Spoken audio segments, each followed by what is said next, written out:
आज हमारे साथ हैं जगत गुरु रामभद्राचार्य, दिव्यांग राज्य विश्वविद्यालय के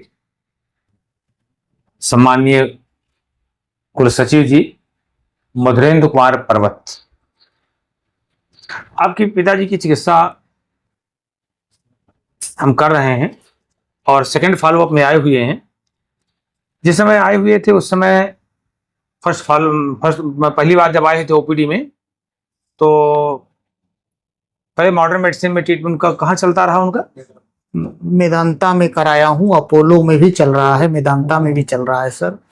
और चीज़ें ज़्यादा खराब होते जा रही थी, स्पेशली किडनी को लेकर के ज़्यादा प्रॉब्लम था। मैं आपके पास आया सर और शुगर भी बहुत ज़्यादा बढ़ा रहता था और फिलहाल 1 महीना से दवा खा रहा हूँ। शुगर, एजीपीओटी, ये सारी चीज़ें नियंत्रित हो गई हैं। और मैंने अंग्रेजी दवाओं के उन डोज को जो शुगर को नियंत्रित करते थे 4 खा रहे पिताजी, जिसमें 1 दवा सुबह शाम खाते थे, उसमें से 1 दवा बंद कर दिया हूँ और 2 दवा जो और अलग अलग थे उनको 1 दिन का अंतर दे के देना शुरू किया हूँ। उसके बाद भी फास्टिंग शुगर 74-75 और खाना खाने के बाद 120 ये रह रहा है। तो जबरदस्त नियंत्रण है शुगर पर, जो कभी इस तरह नहीं रहता था। 200 प्लस 300 उनका रहा करता था। और फिजिकल स्थिति भी काफी अच्छी हुई होगी। फिजिकल स्थिति भी अच्छी हुई है, चलने लगे हैं, शरीर में जान आ गई है। तो लोग कहते हैं कि आयुर्वेद धीरे धीरे कार्य करता है। मैं इस बात का हमेशा विरोध करता हूँ। ऐसा कहीं नहीं लिखा है। जब से रस चिकित्सा का आयुर्वेद में आविष्कार हुआ तो अल्प मात्रा प्रयोगिता और चेरो प्रसंगता क्षिप्रमारोगदायित्व औषधि को रसा, तो आयुर्वेद में आशुकारी औषधियाँ आ गई। अब जिस समय पिताजी के उनको आप लेकर के आए थे उस समय हम जो रिपोर्ट देखी तो उस समय यूरिक एसिड 10.9, हाँ, SGOT 529, SGPT 590, GGTP 514 और बिलिरुबिन भी बढ़ा हुआ था। इस सारी चीज़ें थी। और मैं इसके बाद की हमारी दवाइयों के बाद की आज की रिपोर्ट हम देख रहे हैं तो यूरिक एसिड 10.3 हो गया, GGPT, SGOT, GGTP वगैरह सब, बिलिरुबिन वगैरह सब नॉर्मल हो गया। सब नॉर्मल हो गया।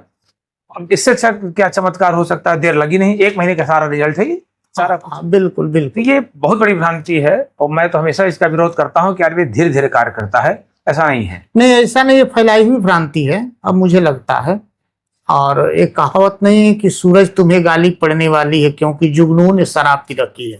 वही हाल है आयुर्वेद के बारे में, मतिभ्रम फैला दिया गया है। तो जो कहना है लोग कहें, तो आयुर्वेद का स्वरूप उसी सूरज की बात ही है।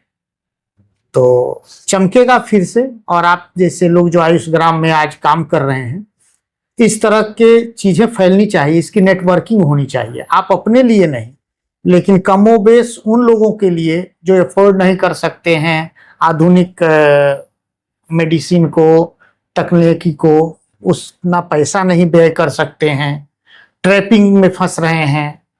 और आधुनिक मेडिकल तो पूरे तरह से सबको ट्रैप कर रहा है, रोगी बना रहा है, उसके बाद से दोहन कर रहा है, उसका क्या अंत हो रहा है सब कुछ देखा जा रहा है। सब लोग भोगता है, उसके बाद भी भाग रहा है, उधर ही जा रहा है। 3 चीजों को हटाना होगा, भ्रांतियां मिटानी होगी। आयुर्वेद चिकित्सक परिश्रम करें, आयुर्वेद चिकित्सक खूब पढ़ें लिखें, शास्त्र का अध्ययन करें और निरंतर प्रत्यक्ष कर्माभ्यास करें तो ये एक बहुत बड़ा परिवर्तन लाया जा सकता है। इसके द्वारा ही परिवर्तन होगा। आपके प्रयास को साधुवाद है सर। और वास्तव में आपके बारे में जानकारी तो चित्रकूट में नहीं होती है, लेकिन बाहर से हुए, मुझे भी बाहर ही हुई थी जानकारी। तो आके मैंने यहाँ पूछा तो लोगों ने बताया आपके बारे में।